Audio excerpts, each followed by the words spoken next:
అందరికీ మన ప్రభువును, రక్షకుడైనటువంటి యేసుక్రీస్తు వారి పేరిట ప్రేమపూర్వకమైనటువంటి వందనాలండి.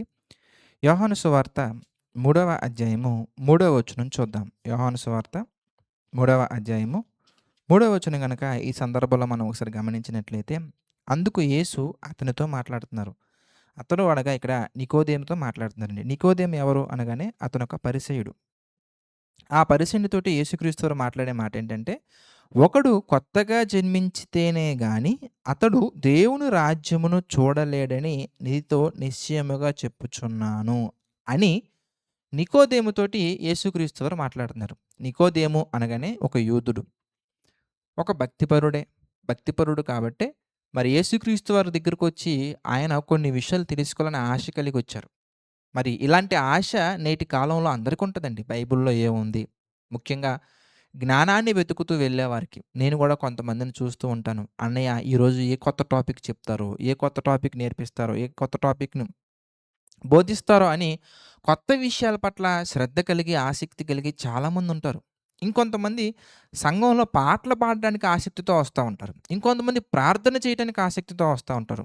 అయితే మనందరం గమనించాల్సిన విషయం ఏంటంటే, మనము ఎన్ని పాటలు పాడినా, ఎన్ని ప్రసంగాలు విన్నా, ఎన్ని టాపిక్స్ చెప్పినా, ఎన్ని టాపిక్స్ విన్నా దేవుడు మాట్లాడుతున్నటువంటి మాటేంటంటే, ఒకడు కొత్తగా జన్మించితేనే గాని దేవుని రాజ్యంలో ప్రవేశించలేడు. అంటే దేవుని రాజ్యంలో ప్రవేశించాలి అంటే పాటలు పాడటమో, లేదంటే ప్రసంగాలు వినటమో, ప్రసంగాలు చెప్పటమో, లేదా భక్తిగా నటించటమో కాదండి. దేవుని మరి వాక్యం పట్ల మనకు ఉండవలసినటువంటి ఆ క్రియల విషయం మనం ఆలోచించగలగాలి. కొత్తగా జన్మించడం అనగానే ఇది మరి బాప్తిస్మం తీసుకున్న వాళ్ళు కూడా ఆలోచించాల్సినటువంటి ప్రశ్న. ఇక్కడ వాస్తవానికి యేసుక్రీస్తు వారు బాప్తిస్మం గురించి మాట్లాడుతున్నారు. అంటే కొత్త జన్మ పొందితేనే అనగా నీటి మూలంగాను, ఆత్మ మూలంగాను జన్మించితేనే దేవుని రాజ్యంలో ప్రవేశింపలేరని యేసుక్రీస్తు వారు చెప్తున్నారు. అయితే కొంతమంది మరి దేవుని రాజ్యంలోకి ప్రవేశించిన తర్వాత అనగా సంఘములోకొచ్చిన తర్వాత, అనగా బాప్తిస్మం తీసుకున్న తర్వాత కూడా మరలా ఆ నూతన స్వభావాన్ని విడిచిపెట్టి పాత స్వభావానికి వెళ్ళేవాళ్ళుగా చాలామంది మనకు కనబడతా ఉంటారు. కనుక దేవుని రాజ్యంలో మనం ప్రవేశించాలంటే, దేవుని రాజ్యంలో నిలకడగా ఉండాలంటే, పరలోకానికి మనం వెళ్ళాలంటే, మనము నూతన స్వభావాన్ని ధరించుకున్నటువంటి వారముగా ప్రతిరోజు గూడా అప్‌డేట్ అవుతూ వెళ్ళగలగాలి.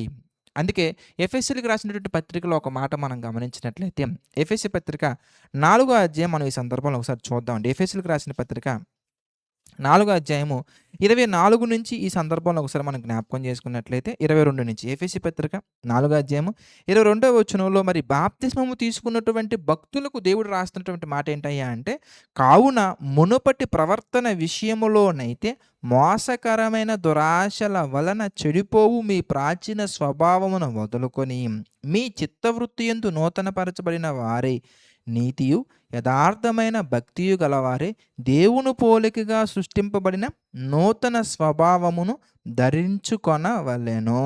అంటే నూతన స్వభావాన్ని మనం ఎల్లప్పుడూ కూడా ధరించుకొని ఉండాలి అని ఎఫెసీలో ఉన్నటువంటి సంఘానికి దేవుడు పౌలు గారి ద్వారా రాయిస్తున్నారు. అంటే సంఘములో ఉన్నటువంటి వారు కూడా ప్రతి ఒక్కరూ కూడా పాత స్వభావాన్ని అస్సలు ఇష్టపడకూడదు. మనం బాప్తీసం తీసుకున్న కొత్తలో చాలా అద్భుతంగా ఉంటామండి. చాలా ఆత్మీయంగా ఉంటామండి. చాలా మందికి ప్రార్థన చేస్తామండి. సినిమా పాటలను అసహ్యించుకుంటాము. సినిమా డైలాగ్స్‌ని అసహ్యించుకుంటాము. సీరియల్స్‌ని అసహ్యించుకుంటాము. యూట్యూబ్ షార్ట్స్‌ని అసహ్యించుకుంటాము. పాప సంబంధమైన ప్రతి ఒక్క దాన్ని అసహ్యించుకుంటాము. పాపాన్ని విసర్జించి బ్రతుకుతాం. కానీ ఎక్కడో ఒక చోట ఒక చిన్న లేయర్ సాతానికి మనం మరి ఇచ్చిన తర్వాత వాడు ఆ ఒక్క చిన్న లేయర్ తోటి మనల్ని లాగి వాడి వలలో వేసుకొని ఆ ఉరులు ఒగ్గించి చిక్కించుకొని తన వలలో వేసుకొని సంతోషంతో గొంతులేస్తున్నాడు. ఆ పాపం అనే వలలతో మనల్ని బంధించి మనం బయటికి రాకుండా అందులోనే ఉంచి మరి దేవునికి దూరం చేస్తూ ఉన్నాడు. కనుక ప్రియులారా మీరందరూ గమనించాల్సినటువంటిది. కానీ మీరు ప్రయత్నిస్తే ప్రార్థనాపూర్వకంగా ప్రయత్నిస్తే మన తండ్రి తప్పకుండా ప్రతి బంధకం నుండి, ప్రతి సంఖ్యలో నుండి మనల్ని విడిపింపగల శక్తి ఆయనకుందండి. అందుకే మనకి బైబిల్‌లో చాలా సందర్భాలు మనకు కనబడుతుంటాయి. మనం ఊహించిన దానికంటే, అడుగు వాటన్నిటికంటే గొప్పవి, మేలైనటువంటివి దేవుడు మన జీవితంలో చేస్తారు. ఎప్పుడంటే పాపాన్ని విడిచిపెట్టి మనం బ్రతికినప్పుడు. పాపాన్ని విడిచిపెట్టాలన్న ఆలోచన కలిగి మనం ప్రార్థించినప్పుడు, మనస్ఫూర్తిగా మనం మారు మనసు పొందినప్పుడు, నవీన స్వభావాన్ని, నూతన స్వభావాన్ని ధరించుకొని ప్రతిరోజు కూడా మనం ఎదుగుతూ వెళ్తూనే ఉండాలి. అభివృద్ధి పొందుతూనే ఉండాలి తప్ప, ఎప్పటికి కూడా మరి పులిపిండి పాతదైన పులిపిండిని మన జీవితంలోకి రానివ్వకూడదు. ప్రార్థన చేసుకుందామండి. ప్రతి ఒక్కరు తలలోంచి ప్రార్థనలో ఏకీభవించండి. ప్రార్థన.